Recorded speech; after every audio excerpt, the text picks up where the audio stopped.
I loved your movie.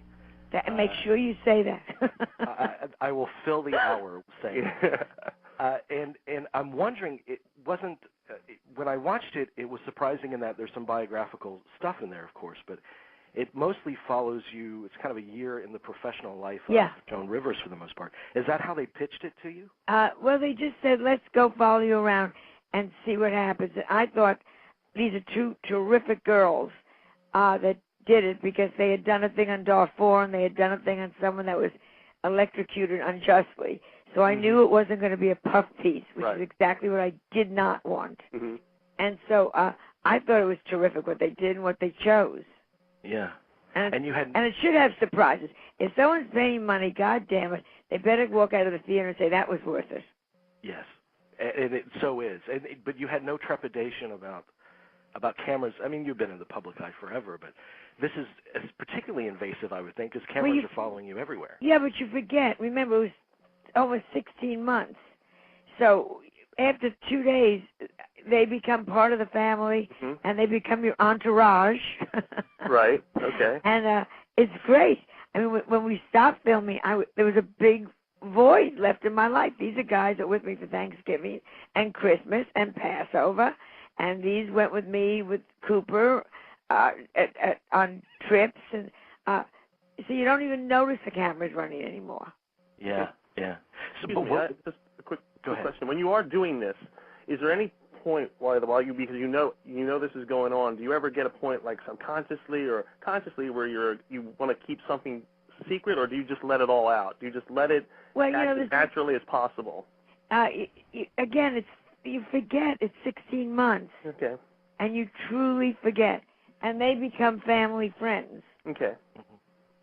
What opportunities did you see with it? What did you want it to do, this project? I wanted it to show really what the life is in a performer that's aging and the barriers that you have because of that. And I think because that's what I'm fascinated by age, because everybody has to go through this. This is the final mountain, and I don't care who you are. You can be Meryl Streep, it's still going to hit you like a brick. Yeah. And so I wanted that very much to be part of it. I think they covered that a little I don't know, I'm so close to it, but I think that was covered. And I love the whole thing about comedy and how difficult comedy is or not difficult. And also, I love the idea of survival. I think people should stop whining and get on with it. Yeah, that comes through loud and clear in the movie.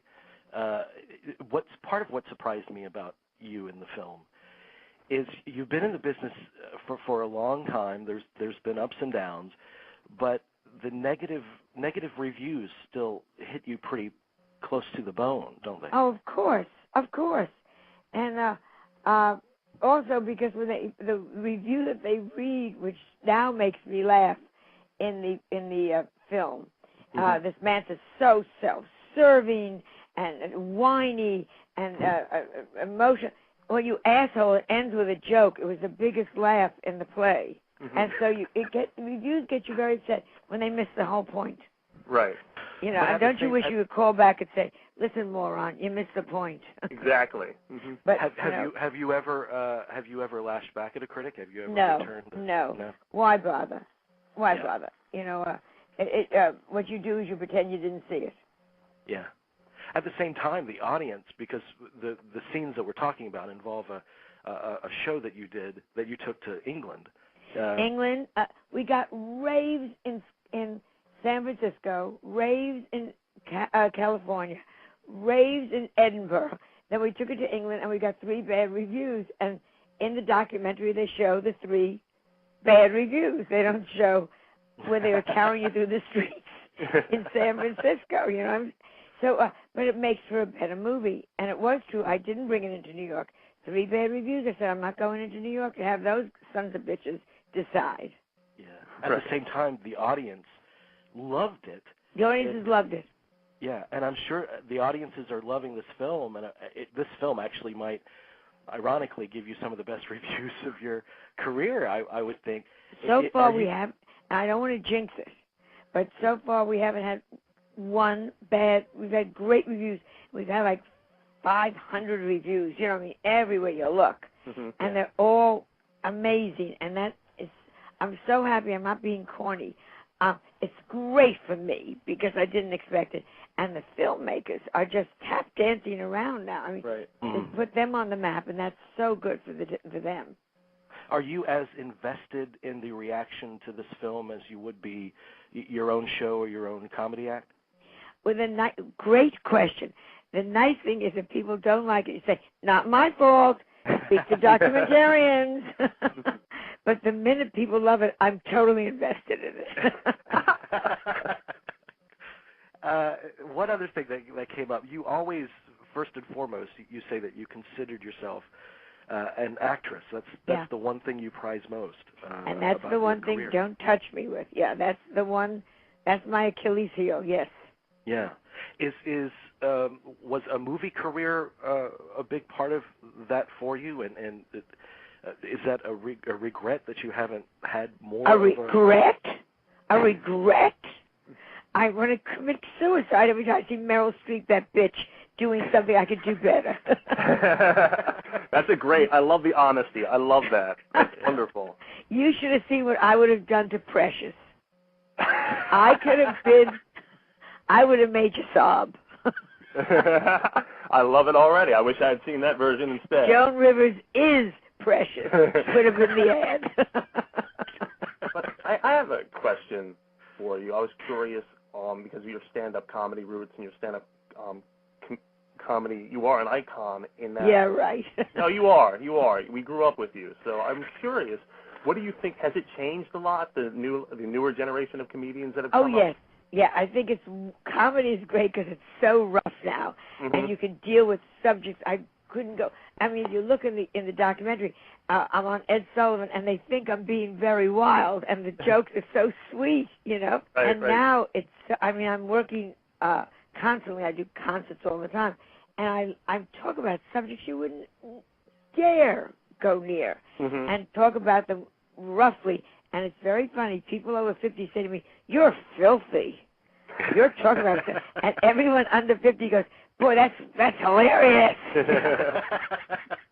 Is it harder to? I don't know that being shocking is the main motive here, but is it harder to be shocking in today's comedy climate? No, I think it's just as hard as it always was to make them look at the truth. And I think that's the comedian's job, is to say, "You idiots, the emperor has no clothes." And that's where Can We Talk came from, which was really saying, "Can we talk? I mean, you want to tell the truth or not?" And now what I say to them, I get so mad at them sometimes when I'll do a joke about, the widows of 9/11, not all of them so unhappy because they got rid of a guy and they got insurance. And I'll say, I just get to the audience, I say, "Would you rather I did stewardess jokes?" And they is that what you want? I can give you a stewardess joke. Well, you want to really talk here. Yeah, but they picked a great year to follow you. With Luckily. Yeah. When we started. Did you feel that this was a particularly special year for you? Are you out of your mind? I thought I was dying on the vine. I thought it was going to be like a pity year. And you see, when I said the Bronx at 4 o'clock, I wasn't kidding. No, it turned out to be an amazing, which is why the business is so great, because you don't know what's coming, and conversely, why the business is so terrible, because you don't know what's coming. Right. But you keep at it. I mean, I love it. Key. Yeah, yeah. What has your reaction been? Your personal reaction seeing the movie? Do you feel oddly about it? I cry every time. First of all, I'm very proud of Melissa's insights because she's never that deep with me. We never get past how much Gucci costs. So here's my daughter really saying very smart things. You go, who is that? So that's what I'm very proud of Melissa. I love that. It makes me cry when we talk about that wonderful girl, Flo Fox, and then I go to bring her food. Because people end up in such weird places. Yeah. And there are a couple of parts that I literally cry at. I get so upset with a heckler because it does know what he's going through.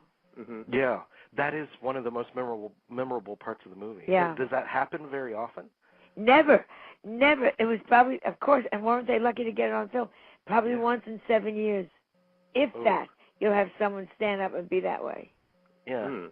I literally cannot remember anyone ever being that upset and angry and standing up in an audience.